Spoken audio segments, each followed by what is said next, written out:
Many real estate investors lose $10,000 or more every single year simply because their books are a mess. Today, I'll explain exactly why this happens. I'll show you examples and tell you what you can do to retain more of your money so you have more investment capital. Without further ado, let's dive in. So if I asked you right now what you spent your rental property's income on last month, could you actually tell me? Not guess, but actually tell me. Because I sit down with real estate investors every single week who are doing very well, who own real properties, who have real rental income, and when we get into their books, they're missing thousands of dollars in deductions they were legally entitled to. And it's not because the deductions don't exist for them. It's because their bookkeeping records can't prove what is happening. You see, the tax code is extremely generous to real estate investors. You could take auto, home office, repairs, travel, contractor payments, all of it's deductible if you do it right. The problem is almost never the deduction itself. The problem is the trail and how we're tracking the deductions. You see, if an expense lives in your personal checking account, if it's miscategorized in some spreadsheet you update twice a year, or if it's just never got logged at all, guys, that deduction functionally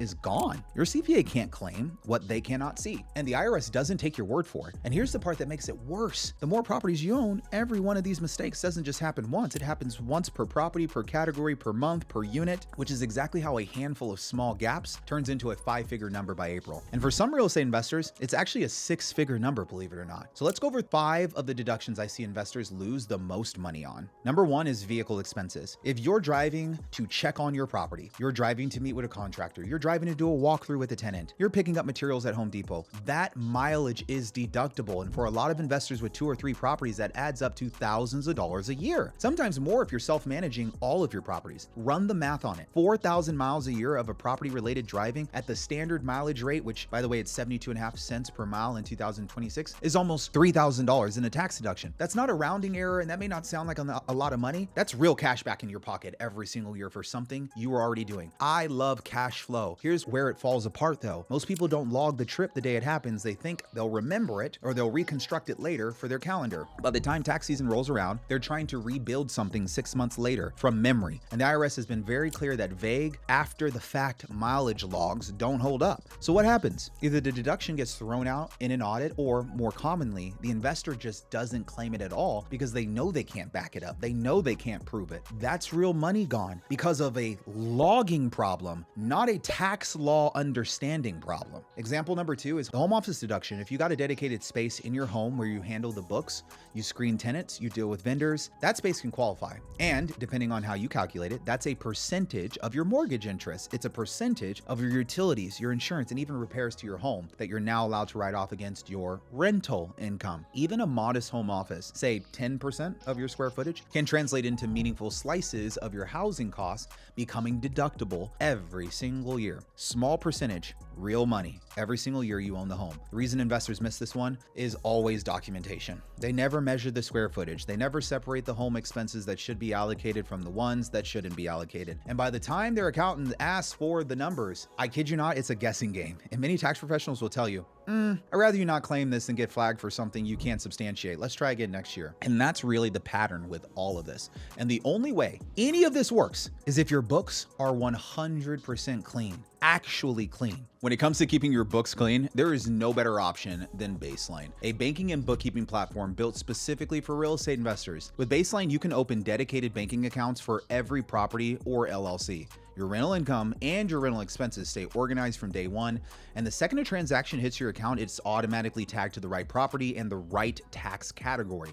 There's no spreadsheets, there's no shoebox of receipts. You get a real-time profit and loss statement by address. It's basically doing your bookkeeping while you bank. Over 50,000 landlords already run their books this way. So if you're ready to level up your bookkeeping and stop missing out on thousands of dollars in deductions every year, right now, when you deposit your rental income into a Baselane banking account, you'll also be entered for a chance to win $10,000.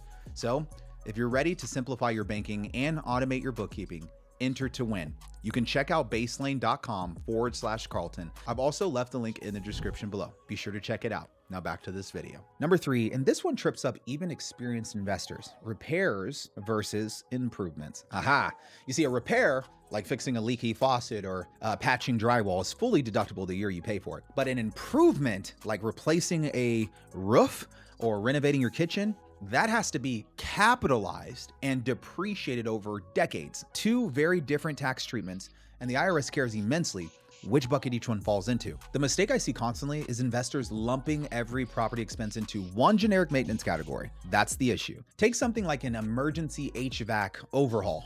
Let's say you have a heating system that dies and you spend $3,500 to try to fix it. Was it a like for like repair, or did you actually end up replacing the whole building system to a high efficiency unit, which legally tilts towards a capital improvement, not a repair? Nobody can answer that from a bank statement that just says Home Depot or ABC Mechanical. So when you don't have the paperwork to prove the context, one of two bad things occur. Either a true repair gets miscategorized as an improvement and depreciated over nearly 3 to 10 years, possibly even decades, instead of being deducted immediately, which kills the time value of your money, or a major capital improvement gets dumped into repairs, which is exactly what triggers red flags in an audit and creates massive compliance headaches. Guys, getting this distinction right is very important. Transaction by transaction is how we do this. The day it happens is the difference between a bulletproof tax return and a total guess game. Number 4, travel to out of area properties. If you got a rental in another city or another state and you fly out to inspect it, meet with property managers, or handle a renovation, maybe that trip, the flights, the hotel, a reasonable amount of meals can be deductible as long as the primary purpose of the trip is business. This is where I see investors leave the most money on the table, because the trip gets paid for on a personal credit card